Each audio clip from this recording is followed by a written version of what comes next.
It is Springfield's Morning News. I'm Greg Bishop on 92.7 WMAY. Springfield's News and Talk at 7:11. And let's talk now with Thomas DeVore. He was the Republican Attorney General candidate and also pretty high profile when it comes to challenging Governor J.B. Pritzker's COVID-19 mitigations in schools and beyond. Tom, thanks for taking time with us this morning. How you been? I'm well. Thank you for having me, Greg. Absolutely. So I wanted to bring you on because, of course, after the election, there seems to be a lot of reflection on what happened and how we move forward. So let's just start with election night. When you saw those totals come in, what were your thoughts? I wasn't surprised. I had figured out, I've only been paying any attention to politics, at least at, a statewide level, since about March when I decided to run. But a couple of months before the election day got here, I realized and figured out kind of the strategy that the Democrats had employed, not just in Illinois, but nationwide. So, I have a finance background, so numbers come natural to me. And I expected them to come in the way that they did, just based upon, the very effective way that the Democrats ran their campaigns nationwide and in Illinois. So it wasn't a surprise to me. So when it comes to your ultimate goals, of course, you wanted to win, but do you feel you elevated the debate on certain issues that may not have been there if you weren't the candidate? I think, in some fashion, we had some success with that. The issues were elevated even before I decided to run for candidate, which was a good thing. People have started paying a lot more attention to what's going on in their government, which I was glad to be a small part of. So, as far as running as a candidate, there were a few issues that we've talked about, Greg, the Thornley matter, things of that nature that otherwise may have not has received as much attention. But, going forward, I think there's more important things to focus on statewide and even nationwide. We're talking with Thomas DeVore. He is the Republican candidate for Attorney General, and talking about the future of him and what's next for maybe the Republican Party. So, what is next for Thomas DeVore? For me, I'm not sure. There's a few things that we're working on that I don't want to give away yet. But, we've got some things we're going to work on even here in the state of Illinois and even bigger on a national scale. We've got some goals that we want to accomplish and talking to a lot of people. So, we'll keep people up to date as we're working on them. Well, and you had previously started kind of a not-for-profit education platform. Is that still active? We're working on that. It's not a not-for-profit at this point. We have a not-for-profit called the Liberty Initiative, but the one that you might be talking about is the American Freedom Society. Yep. We're doing some things with that because ultimately, regardless of whatever political party's in charge, you have to have an active participating constituency across the state from both parties to be healthy. I think the people that typically align with Republican ideology are kind of, we'll get to that, I'm guessing, but disenfranchised with the manner of which the party, either at the leadership within the minority or even the state party itself from a political perspective. Everyday people across this state aren't particularly pleased about that. So their active engagement, I think, will be something we'll be paying attention to going forward. Thomas DeVore with us on WMAY at 7:15 now. I'm Greg Bishop with Springfield's Morning News, and let's talk about a bit about maybe some of the pitfalls you saw in Illinois and across the nation. You're watching those numbers come in on election night. You said earlier you weren't necessarily really surprised by the outcome, but where do you think the Republicans faltered in a state like Illinois, where, Tom, you were integral in suing the governor time and again for mandates, executive orders. When I talk to people around here, they're blown away that anybody would support the governor, given the kind of unilateral approach he took to manage things, and Democrats who sat on their hands and all the corruption allegations. What do you think were the pitfalls that Republicans fell into?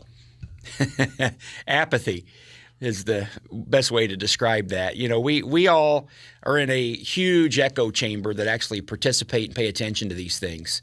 And there's a huge segment of our population, whether we want to like it or not, that don't pay attention to a lot of these things. They're living their life and they don't get involved, they don't engage. And again, that's a whole conversation in of itself. But, Republicans should have learned, and maybe they did, they just don't want to talk about it, 4 to 6 years ago, that there's a whole new way of running elections now. And I'm not particularly excited about it, but ultimately if we don't become competent in it, we're never going to win elections in this state or even, as you're saying, nationwide. So Republican pitfalls, at least this election cycle that I saw, is they're going to this they're just honed in on this traditional way of campaigning where you spend millions and tens of millions of dollars on TV ads and flyers that most of the population's not paying attention to. And while that really benefits the consulting class and they make millions off of it, it doesn't move the needle in form of elections, Greg. So the Democrats figured that out, and I give them credit for that because they're not wasting their money as much on that stuff. And, while the Republican leadership in Illinois, for the most part, is inept, spent whatever resources they were able to garner by third parties or otherwise, ineffectively. The governor and the Democrats did a really good job of, when the time that early voting started, mail-in ballots started, they were out there gathering those ballots on a mass scale. And this election was over before November 8th got here. And the Republicans that I dealt with at the state level, at least in Illinois, were completely oblivious to it. Absolutely oblivious. They thought they had a chance on November 8th. They didn't have a chance. There weren't enough votes left in Illinois by the time that Election Day got here. I want to talk more about that and what you see is the step forward for Republicans. So if you could stay with me for another segment. Certainly. We got a commercial break, but I want to delve a bit more deeper into that and what you think Republicans need to do to change course. And was it a messaging issue? Were the issues that Republicans were pushing about public safety and battling corruption, were those just not salient enough, or was it indeed this procedural approach that Democrats took? So we'll talk about that next as well. Certainly. Stay tuned. It is Springfield's Morning News on 92.7 WMAY, Springfield's News and with Greg Bishop on 92.7 WMAY. Back with attorney Thomas DeVore to talk about the future of politics and how Republicans could possibly make any kind of ground in the state of Illinois. Tom, you talked earlier about that ground game and the importance of getting those early votes, those mail-in ballots, and so on. But tell me a bit about whether or not the outcome of the election earlier this month was because of messaging or because of that ground game. Because we hear the Democrats, I'm sure you see it all over the place as well, on a national stage and on an Illinois stage, they say, oh, the Republicans' messaging was bad. That's not what Illinoisans want. They're bad on abortion. They're bad on public safety and so on. Is that really what happened in your mind? Or is it that indeed ground game that Republicans just failed to even really take part in? It's not the messaging. And let's be clear about that when I say it's not about the messaging. Most people already have their beliefs. And there are people over time, the beliefs will change, but they don't change on a whim during election cycle. And if I was the Democrats right now, because again, I've complimented how well they did this election, I'd be saying the same thing. It's all about our messaging. Our messaging is superior, etc. It was about their institutional prowess. It was about the infrastructure that they put together to win these elections. That's why they won. But again, they can't go out and say that because it doesn't make them look bad. It just doesn't promote the message that they want people to believe and buy into. Again, it kind of lifts the curtain, right? Yeah, to show, it wasn't the messaging, it was the mechanics that led to it. Because as it relates to messaging, as I said when I started, most people have their belief structure, and their belief structure aligns with the Republican message, the Democrat message, somewhere in between. So each election cycle, there's always some small segment of the populace that can be lean one candidate or another based upon some particular message. No doubt about that. But overwhelmingly, most people are solidified, and it's whether or not they're going to go vote or not. So the traditional get out to vote messaging is what Republicans are all about, and they want to get people to go vote at the polls that align with their belief structure.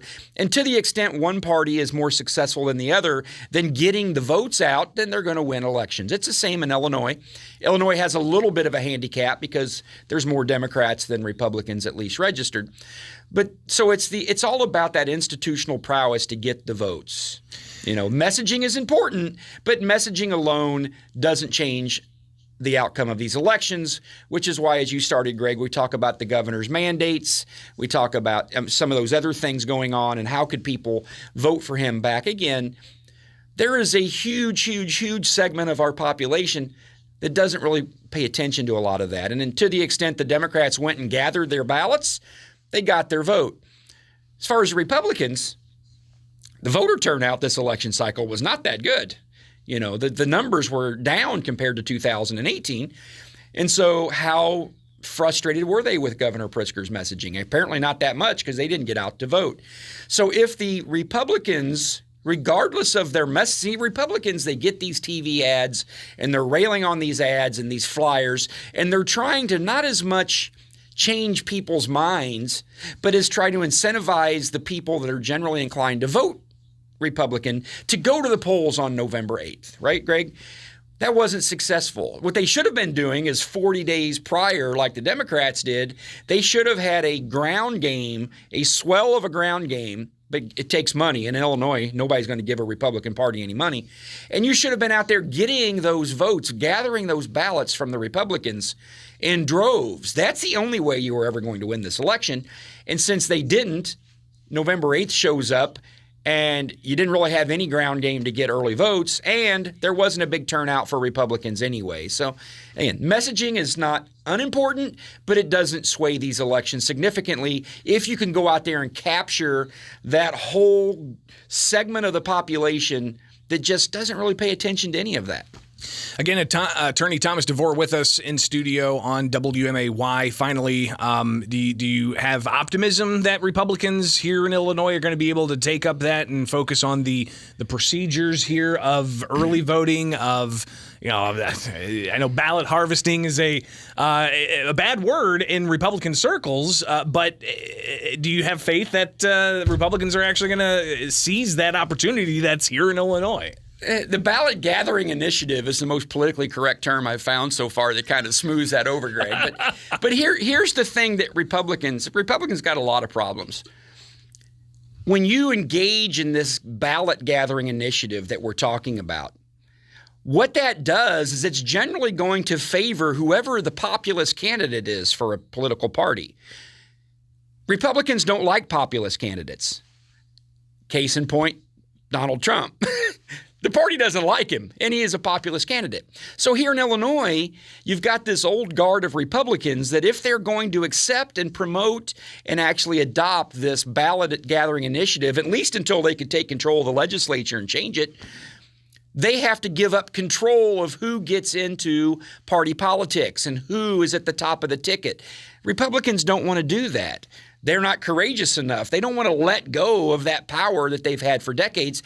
The Democrats are more inclined to do that. They'll give up some of that strict control of their party to have that, you know, that populist direction towards ballot gathering initiative. So until Republicans at the leadership level, and I use that word loosely, are willing to give up some of that control and say we're okay if we end up having populist candidates that aren't our chosen ones, they're going to struggle. And until they put some real structure in place with people that have leadership ability, nobody's going to write a check to the Republican Party in Illinois anyway. And without money, they would not be successful. So they've got a lot of soul searching to do. You know, I've had more county chairmen from the parties across the state call me in the last 2 or 3 weeks since the election than anyone asking me these types of questions we're talking about, Greg. And I know kind of which direction we need to go. But this old school, this, you know, I hate to say it, these old white guys, you know, who kind of been in control of this party for a long time that, you know, grew up in very upper middle class segments of our society, they're going to have to let go a little bit. And if they don't want to do that, then Illinois Republican Party is never going to be successful.